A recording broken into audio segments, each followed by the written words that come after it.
anything. When they were, you know, certain age. You're very nice. I said, you're so nice. Actually, I was very clear about that with my children. I didn't wake them up anymore. So now you're in charge of your own. She doesn't wake her kids either. I mean, look, they're This is- little I use too, an but alarm once they clock. become like, 12 years old, Rivka said she You remembers me saying. What do you want? Book. A book? Mama, To lean it up against? She remembers me saying to her, I'm giving you a warning. Tomorrow's the last day I'm waking you up, so figure it out. So she just told one of her coworkers who was she said she's on the phone all morning with her 2 teenage kids. Oh, you're kidding. Saying, get to school. And Rivka said to her, how old are they in high school? She said, you don't stop doing it. She said, it never dawned on me. Let them go to school late and let the principal yell at them. Let the teachers yell at them. She said it just like changed her life. And they got to school. They get to school. So we're talking about Rochel Imeinu because it's her yard site on Sunday night. And it just seems like, we'll see if it works out well. Wasn't the easiest year to prepare because most of us know the story of Rochel, but we'll see if we can teach you some new stuff, some new ideas. And find out. So we all kind of connect to Rochel, but if we ever stop to think about it, do you ever wonder why? Think about it. She's standing at her wedding and her sister's coming in instead of her. And what does she do? She doesn't put up a fuss. She says, I can't let her be embarrassed in public. I'm going to give her the signs that I made up with Yaakov so that this shouldn't happen. In a way, I always wondered this. If you don't mind me interrupting. What was it? He might have felt a little. Yeah, I thought about it a lot of times. What did he say? It wasn't like beyond her control. They made a deal, They did make a deal. So unfortunately, don't really talk about it. They do say that Yaakov never thought to ask for Leah because he didn't want Esau to think that he was stealing his bride as well as everything else. Because he'd taken the bracha, and he didn't want Esau to think that he was also stealing his bride. Really?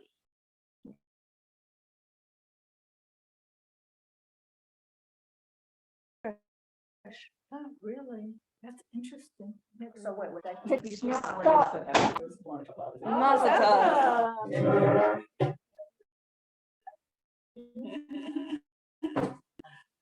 Does that?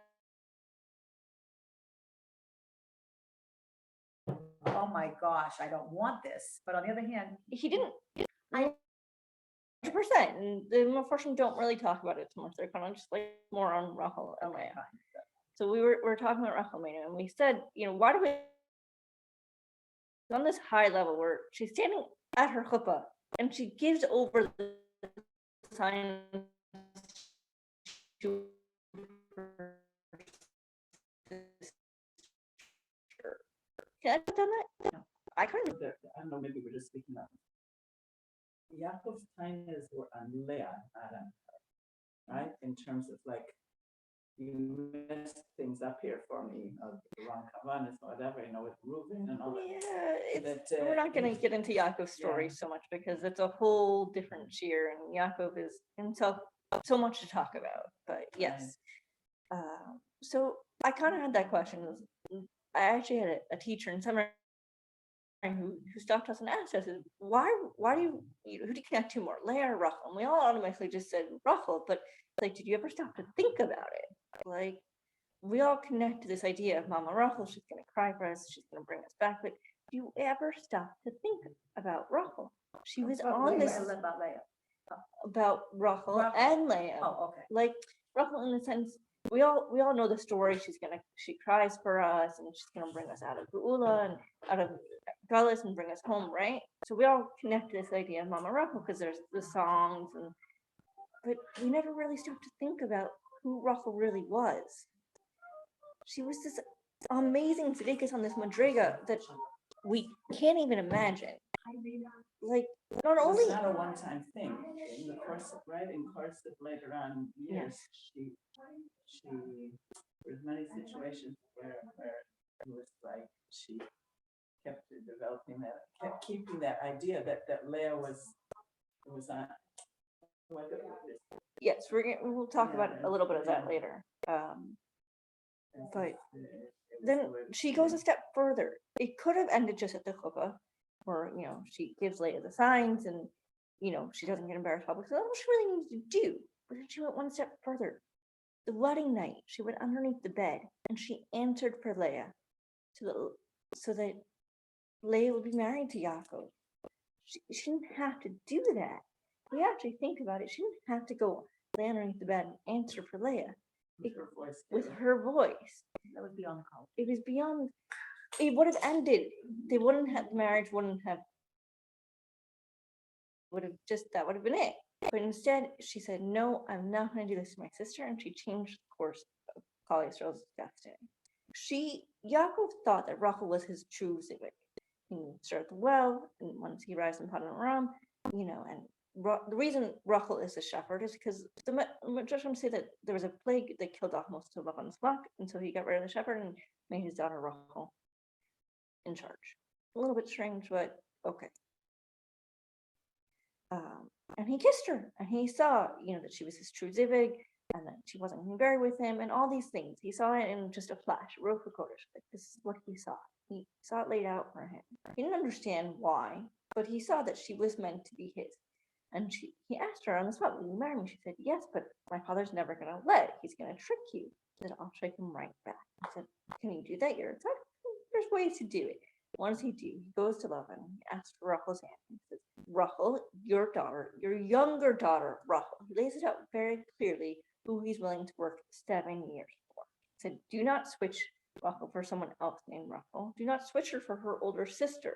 I want your younger daughter." And Rachel and Leah were twins, just like Yaakov and Esau were twins. And apparently, Lavan was in contact. Why didn't I know that? I didn't know that either. Oh, okay. So it's not just secret. And Leah was the older twin, and Rachel was the younger one. And apparently, Lavan was in contact with Yitzchak and Rivka throughout the years. Some portions say he was in contact with Rivka, some say it was Yitzchak. It was clear that this was going to be to him. And Yes. Don't forget the tears of Leah. Yes. She also cried and cried Yes. and cried until she got it. So, Wow. it was meant, Leah asked her father, who am I supposed to marry? He said, Esau, and she asked about him. And Esau was too much like her father. He was a man of the fields, a hunter. He wasn't close to a Kadosh Baruch Hu in the way that Yaakov was. And Esau had his own failings, but he also did tremendous kibbut av v'em, which is why we know that his head is in Mark's pocket. So she cried and cried and cried. You once asked me, what is this with her crying? Why does it matter so much? And the truth is, it's not just her crying, it's that she worked on herself. She changed herself in order to change her destiny. It could be that if she married Esau, she might have been able to change Esau, but the point was that Esau was probably too far gone, and very few people could have changed. So she cried, and she delved into Kadosh Baruch Hu and said, "Kadosh Baruch Hu, I want something different for myself. I want a tzaddik. I don't want to be married to this man who is not close to you." And she might have had an easier life if she married Esau. When she married Yaakov, she was the hated wife. They called her hated. But that's Leah's story. We're talking about Rachel. So Yaakov also gave Rachel these 3 signs. And these 3 signs were taught are Chala, Lapneros, and Nida. These are the woman's mitzvahs, and this is what he taught her and gave her. Now, whether these were just answers or signs, it's unclear. They talk about it in different ways, obviously, because she had to use her voice, but there was also signs. She gave Leah the signs. This is what they say they were. So again, Rachel went kind of above and beyond here, and she gave up what she thought was meant to be her destiny. She didn't know yet that she thought Yes, marry him. I was just about to say that. Really giving up. She didn't know that she would end up marrying Yaakov as well. She selflessly gave up what she wanted.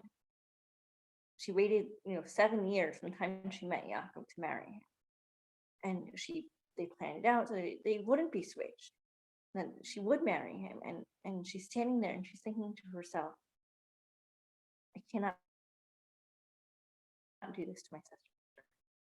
She's deserving of this in some form. Way more than I am, I don't know, but I cannot let her be publicly embarrassed. I want to keep going back to this, but Leah, but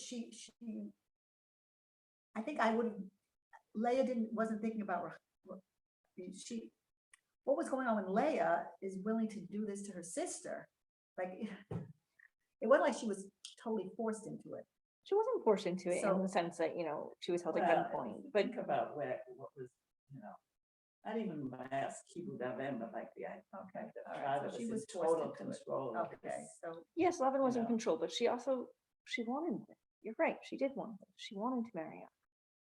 And it wasn't that she didn't think about her sister, but she thought about herself, I don't know. and she was on a different It's hard for me to level. imagine Rachel being able to be so generous with her sister when her sister. So this is what we're taught doing about this. Rochel, because Rochel Yeah. was a woman of action. This is why she was Yaakov's zivug. Yaakov needed someone who was present, action, able to do things. And Lavan knew this, and he wanted to mess up Yaakov's destiny, which is one of the reasons he switched them. The truth is, Leah was on a higher level in some ways. She was a little more spiritual, and she was Yisrael's zivug. Yisrael's. When Yaakov's name is changed, Oh, I see. Rachel dies very quickly afterwards, which is, we're going to get into that also, but and Leah is his zivug at that. Okay, so we, I just have to come. I know it's complicated. You're like, these are like what was happening? I don't understand how they could do this to each other, but it wasn't. But there's so much stuff. Like, just like Yaakov had to do what his mother said to the wrong husband, but he's also punished for it. He had to protect Dina from Asa, but he's also punished for it. I mean, everything has like nuances. Yes, and the Details, Chazal basically says and things that they're they were pardoned for. But on the other hand, they were constantly getting more punishment. so back to Yaakov. Chazal basically says that he was on such a high level that every little misstep he took was judged in a very high way. We can't even imagine what level he was on. They make that very clear. Like when he kissed Rachel on the cheek, it wasn't anything that we would think of today, a man kissing a woman on the cheek. It wasn't like that. He was on such a different level. We just can't really imagine what level he was on. So not only did Rachel kind of give Leah over and let it go, and then she finally gets to marry Yaakov a week after Sheva Brachos. We learn from the 7 days that we should have Sheva Brachos for the Chasam Kala.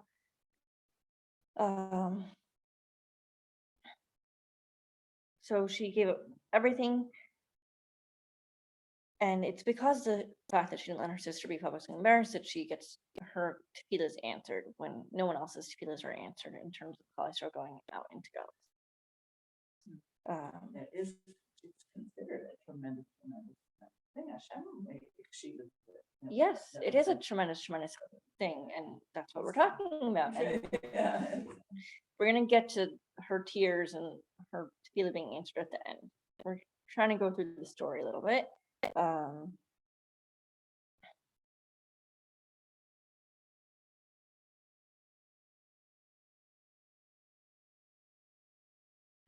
So why, right? She is Yaakov's to Rachel in a way that he never really connects to Leah. But Leah is the one having children. And after a certain number of years, Rachel turns to Yaakov and says, "Give me children." And he says to her, "What am I, God?" And God yells at him for that. He says, "This is not the correct answer." Can you imagine? You ask someone to daven for you, and they say to you, "What am I, God? I can't give you children." And she says back to him, "Is this what your father answered your mother? Was this what your grandfather answered your grandmother?"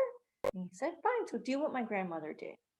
And she said, "What she gave her handmaiden to her husband." Yaakov already had children by Leah. He knew he was supposed to have 12 tribes, but he wasn't feeling this pressure to have children that Rachel was feeling. And so there's some questions, about this. How do we go about this? So we learn, Rachel said, if I don't have children, if you don't give me children, it's like I'm dead. And what does this mean exactly? And because also, we learn from someone who doesn't have children, it's like they're considered to be dead. It's kind of like we learn from Eliphaz and Yaakov that you steal everyone's clothes and everything, they're considered to be dead.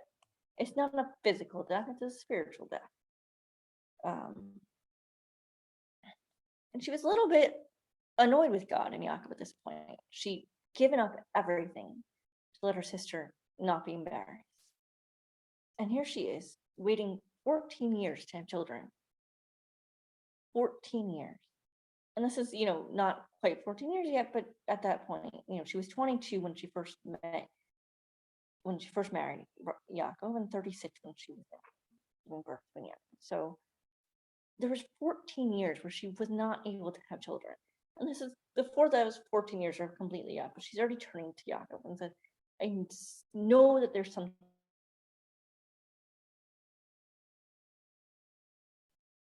How do we, so while Yaakov's response was not correct, he was trying to tell her that she needed to adopt. It's kind of like what Penina did to Hannah, but it's not the correct way to go about it. Yes, Penina also got punished.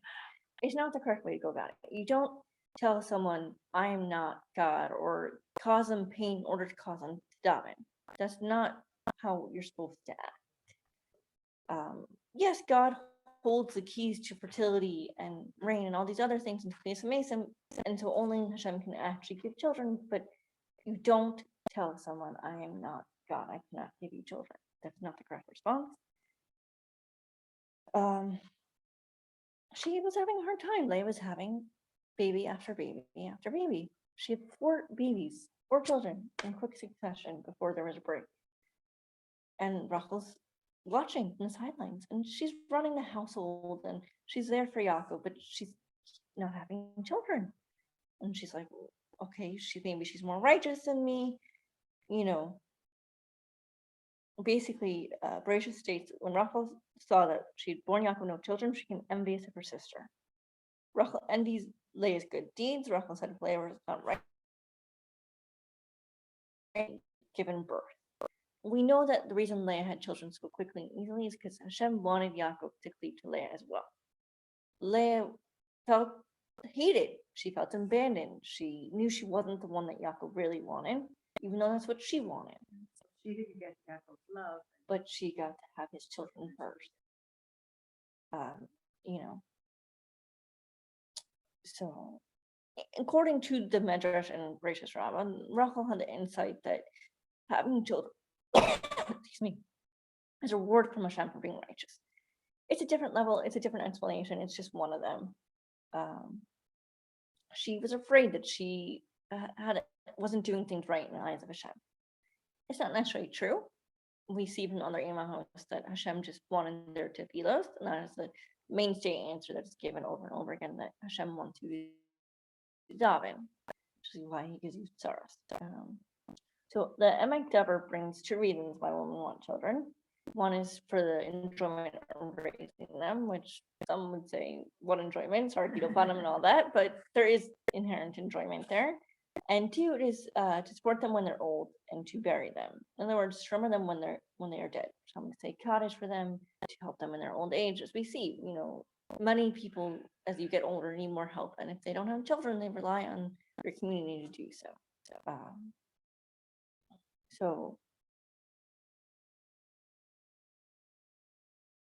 And this is why Rachel wasn't just satisfied with Leah having children. She wasn't getting that enjoyment raising them, and she wanted to be remembered when she was there.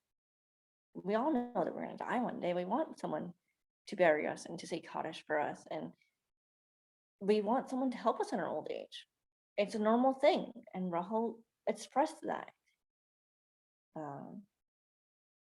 If we think about it, when we light our candles, we say Vizakeni, what are we saying? We're saying we want children, we want our enjoyment of raising children who are going to be coming to Chachamim, and we want this.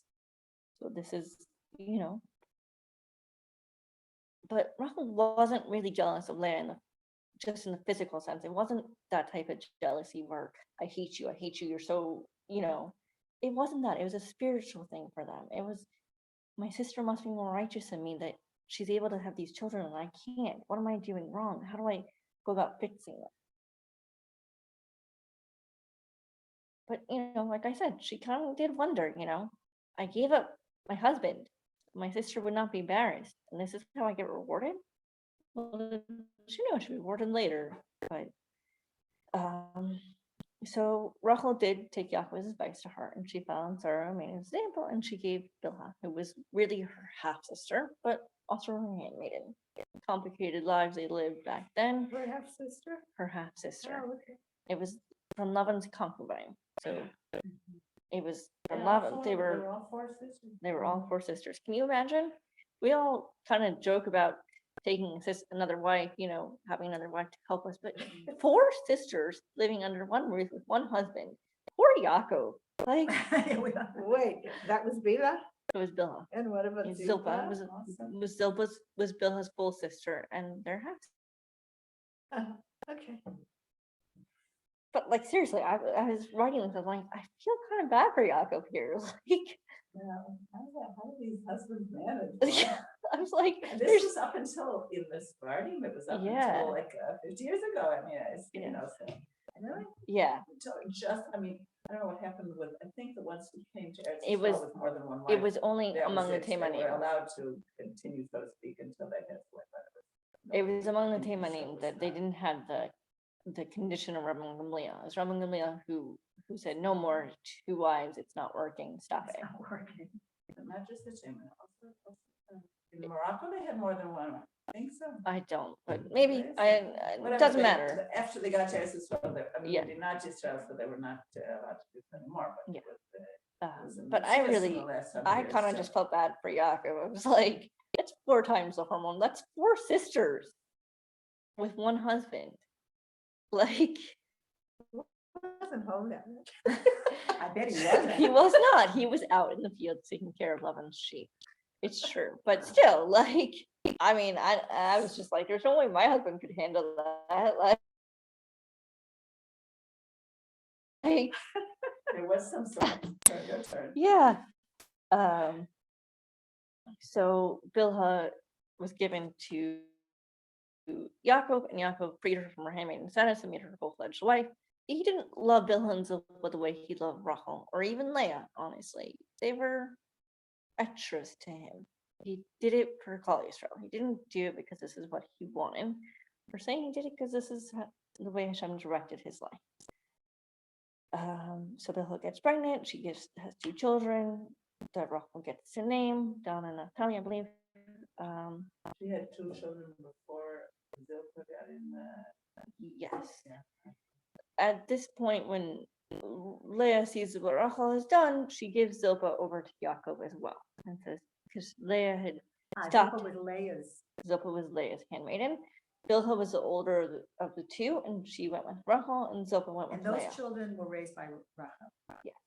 And then, Bilhah's children were raised by Rachel, and Zilpah's children were also kind of raised by Rachel, but really by Bilhah. And it was if you read when they talk about selling Yosef, you see that these children were taken care of by Bilhah. Bilhah was acting like the mother after Even Rachel the was ones under. that Zilpah were.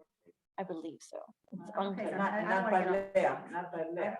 I mean, why did Leah give over her Because handmaid? So Leah had stopped having children She's- after 4, Oh, so she and more she children. wanted more. She Ah, wanted okay. to Okay. continue to feel that Yaakov was going to cleave to her, that Yaakov was going to come to her and be with her and love her eventually from all these children. So Zilpah also has 2 children, and then Leah gets pregnant again. Now, there's a machokas here, whether Leah and Rachel were pregnant at the same time or at different times. We'll find out. We'll see what the machokas has to say. So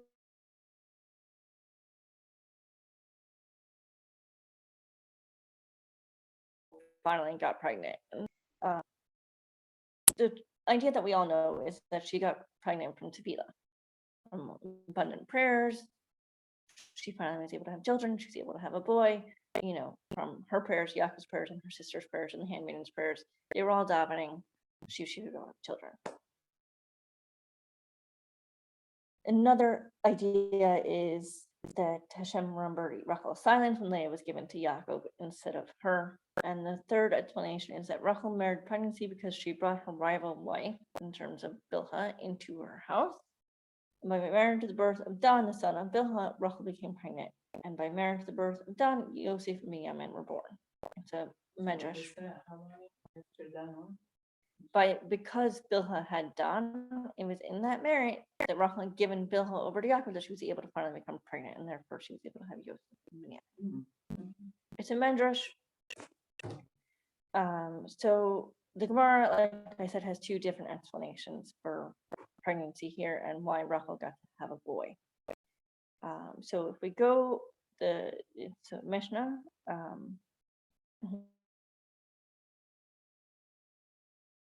What happened with Dina and Yosef here?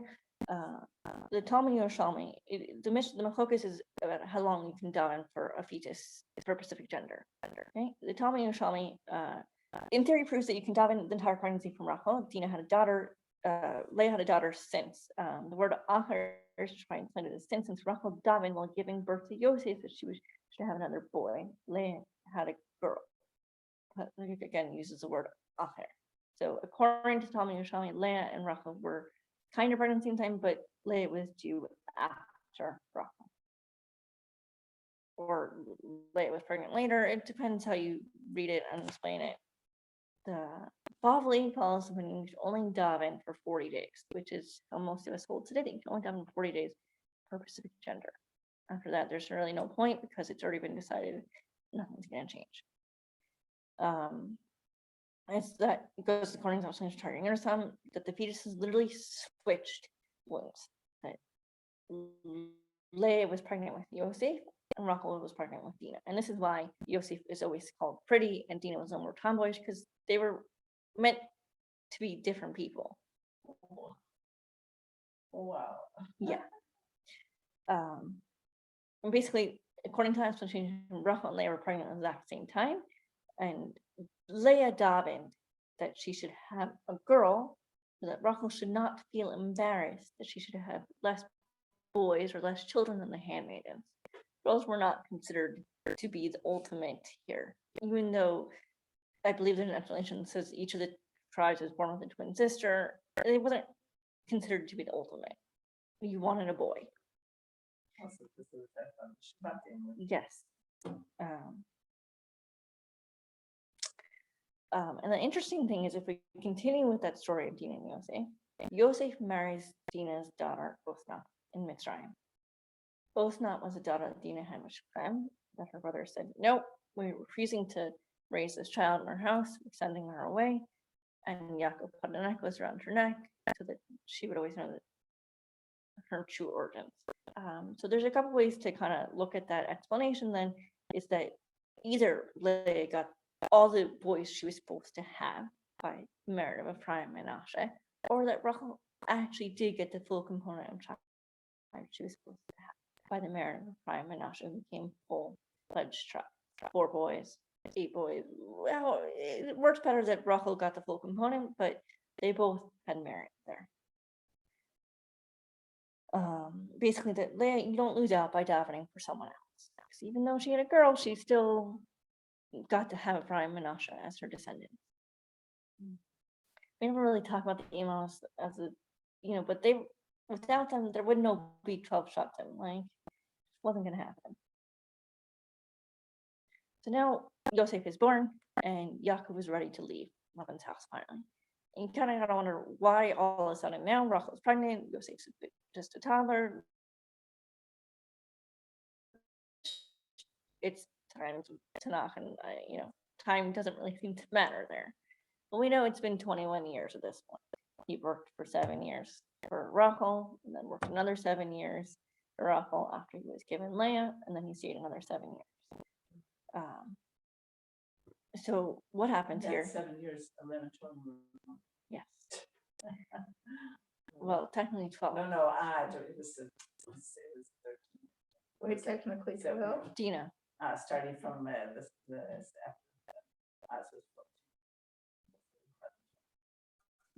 But I mean, still. Yeah. There were 4 women working on that. Okay. And Dina. Okay, Yes, so and there's- Dina. there's There's another 12 children, yeah. plus the twin sisters, if we count them. It was a house full. Like, it was a lot. I believe they had 4 tents. Yeah. Or something like that. So Rachel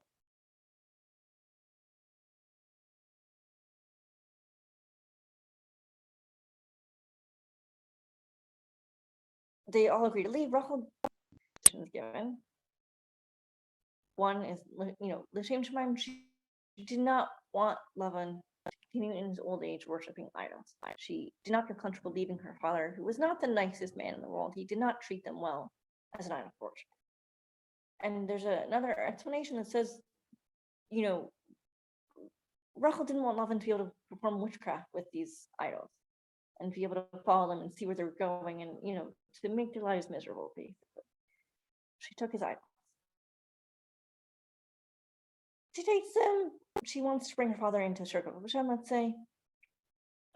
So she was basically doing Kira, and we have to learn that we should all be trying to bring people closer to Krish. But the problem was that once Lavan realized that Yaakov taken his wives, his daughters, and his grandchildren, and ran and left in the middle of the night when he was out in the field shearing the sheep with his sons, who he married to have Yaakov, he got upset and he ran home and he couldn't find his idols, and so he chases after Yaakov. Now Yaakov had a 3-day head start, but he was moving with lots and lots of people. It took Lavan 1 day to catch up. So Yaakov gives Lavan permission to search for his idols. Yaakov did not know that Rachel had taken them, and he gives permission for Lavan to search, and he says, "Whoever you shall find your idols with shall die." Yes. Right, that's the exact verse, I think. Shall not live. But a miracle was tent, and he searched Rachel's tent twice. Apparently, he knew that Rachel was the type to do this. They say that she liked to take things, touch other people. It's a little complicated there, but she was the type to do such a thing. So he went back to her tent twice. And Rachel is now heavily pregnant with Yemen and says, "I'm sorry, I'm not feeling well, I can't get up." And she's sitting on these items. And a miracle took place, and they were turned into sachets. Some say linen, some say sachets. It's linens or sachets, like little pillows, packages of something nice. And Sachet is like what you put Sachet. perfume in the Yeah. lavender. Something soft. So he did not find them, but the curse still came true. Because when Tzaddik says something, those What words have curse? power. Yaakov said to Lavan, "Whoever you Okay. shall find your idols with shall not live." Okay. And that was a curse. We may not see it as curse, we're not, but it was a curse. And Tzaddik's words have power. We have to be extremely, extremely careful We with don't have to our worry, words. 'cause we're not stupid. We're not tzaddikim, but we still have to worry about our words because everyone's words have power. So now this has gone on. Lavan leaves. He either blesses all the grandchildren and whatever. It wasn't a real blessing. He really had evil intentions, but Rachel now dies giving birth to Binyamin and his twin sisters. We know that it says quite clearly in Psukim that Binyamin was born twin sisters. Triplets. I don't remember exactly, but it's very well known that it says that he was born with 2 twin sisters. 2. Most of them only had 1, but Binyamin had 2. Yosef was not born with 1. That is the explanation why Binyamin had 2. Because in theory, the Shvatim were supposed to marry each other's twin sisters in order not to marry Danim, etc. A whole different idea. But we actually it was a breech birth because the midwife said to Rachel when Rachel was in labor, "Don't worry, you're having a boy." And normally you wouldn't be able to tell that until the baby's actually fully out. But because I learned that it was a breech birth and Binyamin was coming out back. So Chazal presents 3 different reasons as to why Rachel died. Obviously, the most common is because of the curse, but there are other explanations as well. So according to the first explanation, her death was a punishment for Yaakov. Yaakov had made a vow, an editor, that he would offer korban in Bethel when he got back, and he delayed fulfilling his vow. And so Hashem said, "You delay giving me what I want, I'm going to take your beloved from you. Mina connect Nina on a very different level than we're at today. Wouldn't worry about delaying things on the same level today, but we should going to fulfill or that we are going to delay, and we should make every effort to fulfill them quickly as possible. When Yaakov, the exact thing to say, when Yaakov left the land of Canaan, he had found that he would return to Beit El and sacrifice and bring a korban to Hashem. That's in Bereshit.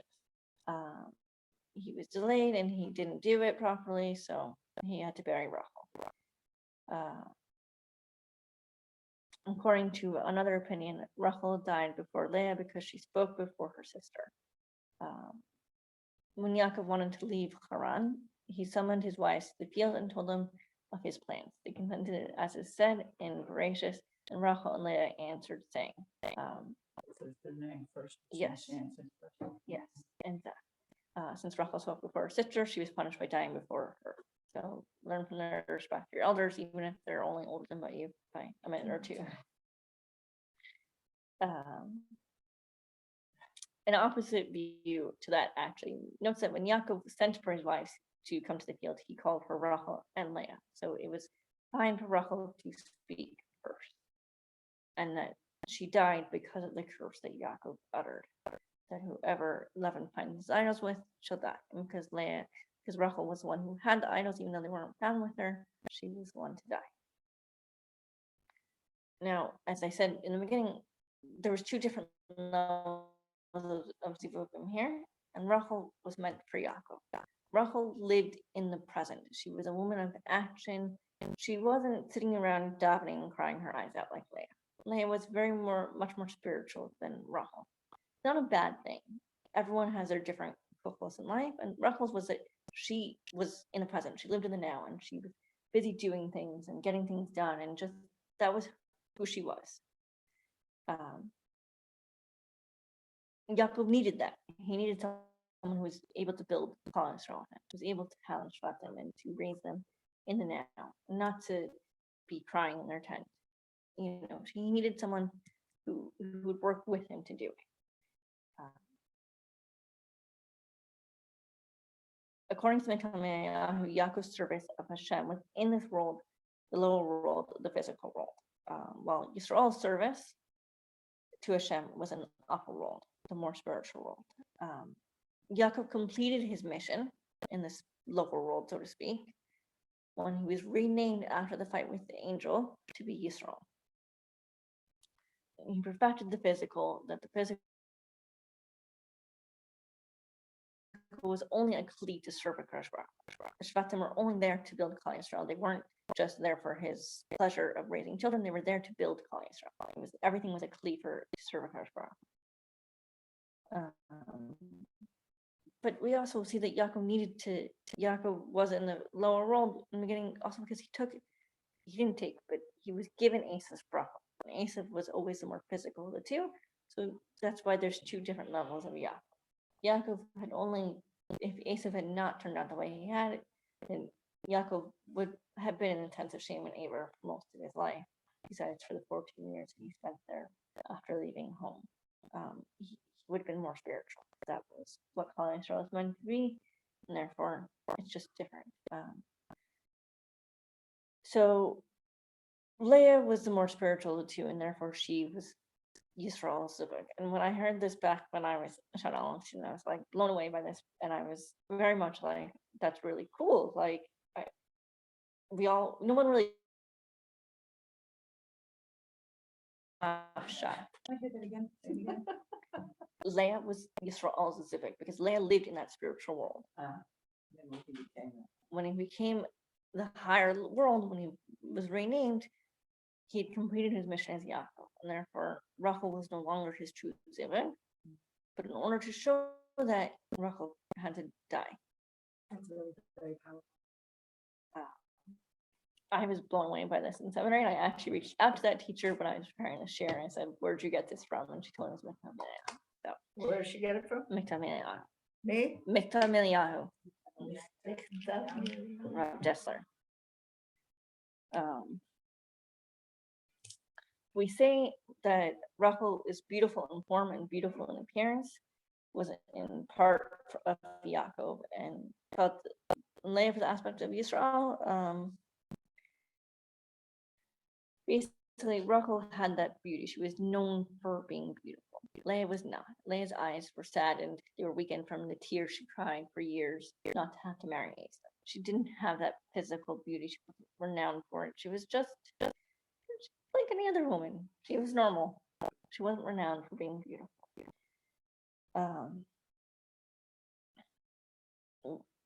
When Yaakov became Israel, all the tribes were born. He had were about to be born. It's not exactly clear, but about that time, Binyamin was born. In fact, the Midrash brings down that Hashem came to pay a shivah call to Yaakov when Rivka died. Yaakov was not able to make it to the Levaya because Rivka wanted to be buried in the middle of the night because at her funeral, and so he was sitting in shiva for his mother, and Hashem came and paid him strange ideas that we're talking about, you are now Yisrael. You no longer will be called Yaakov. It wasn't just because of the fight with the angel, but Hashem also brought it.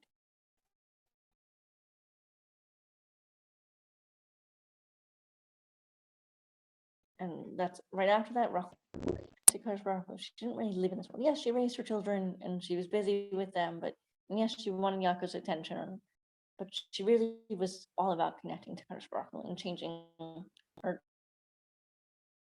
herself so that she would marry to be with Yaakov.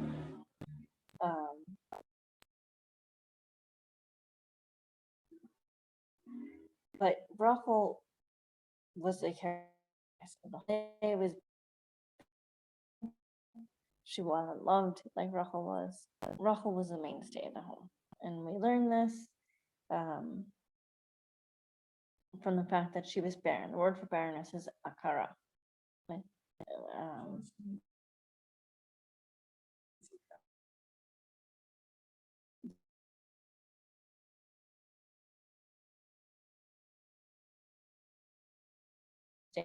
Chief, the home. Well, so Rochel was the one in charge of the household, making sure things ran smoothly. Yaakov had what he needed, but he didn't need to be bothered. She was loved by Yaakov, and we've talked about this in previous year, how important it is to be the care and bias of your home. It really makes a huge difference.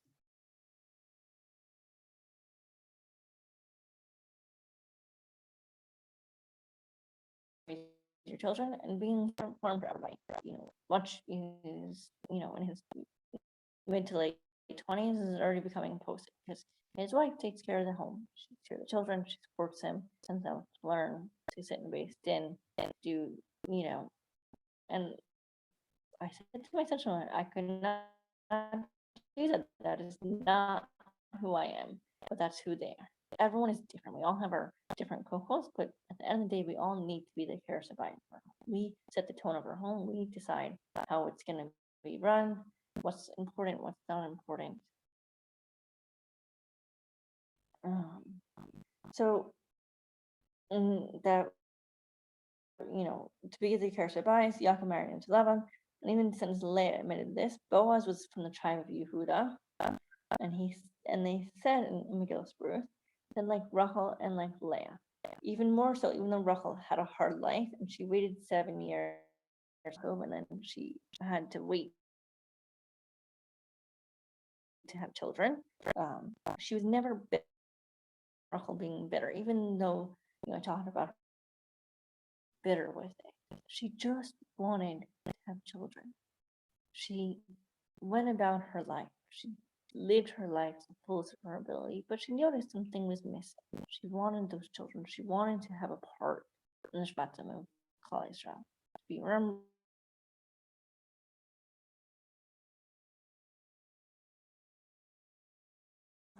to grow and live our lives. And so this was why. So why was Rochel then buried on the side of the road? So explanations. We have the main one that Rochel Kodesh, Yaakov saw this is where she would be buried in order that she would cry out when Klal Yisrael came by on the way to Babel, blah, blah, blah. But we're forgetting actually that it's a sign of respect. So what? It's a sign of respect. We bury our dead right away, especially here in Israel. We don't tend to wait. Outside of Israel, it takes much longer, but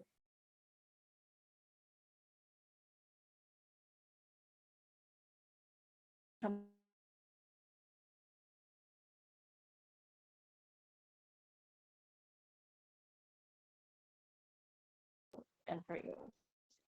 The truth is, this is where Rachel's reward comes. As we said, the children of Klal Yisrael passed by on their way to Babel. They're going into Galus. And Hashem was angry with them. They worship idols. How could you? Like, what about me? You forgot about me. And she comes, everyone comes to him. Avram, Yitzchak, Yaakov, Yosef, David, Moshe, Aaron. Nothing doing. Sarah, Rivka, Leah, nothing doing. Rachel comes and says, Hashem, I'm human.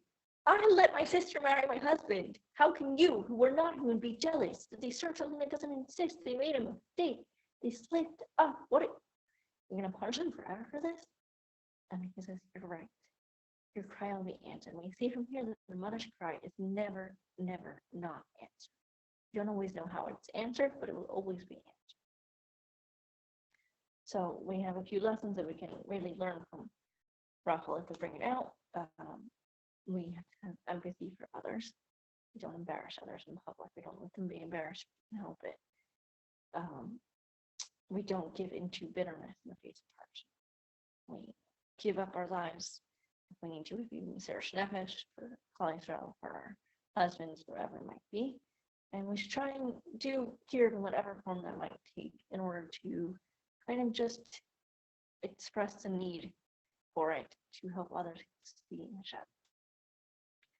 That's Rochel. Okay.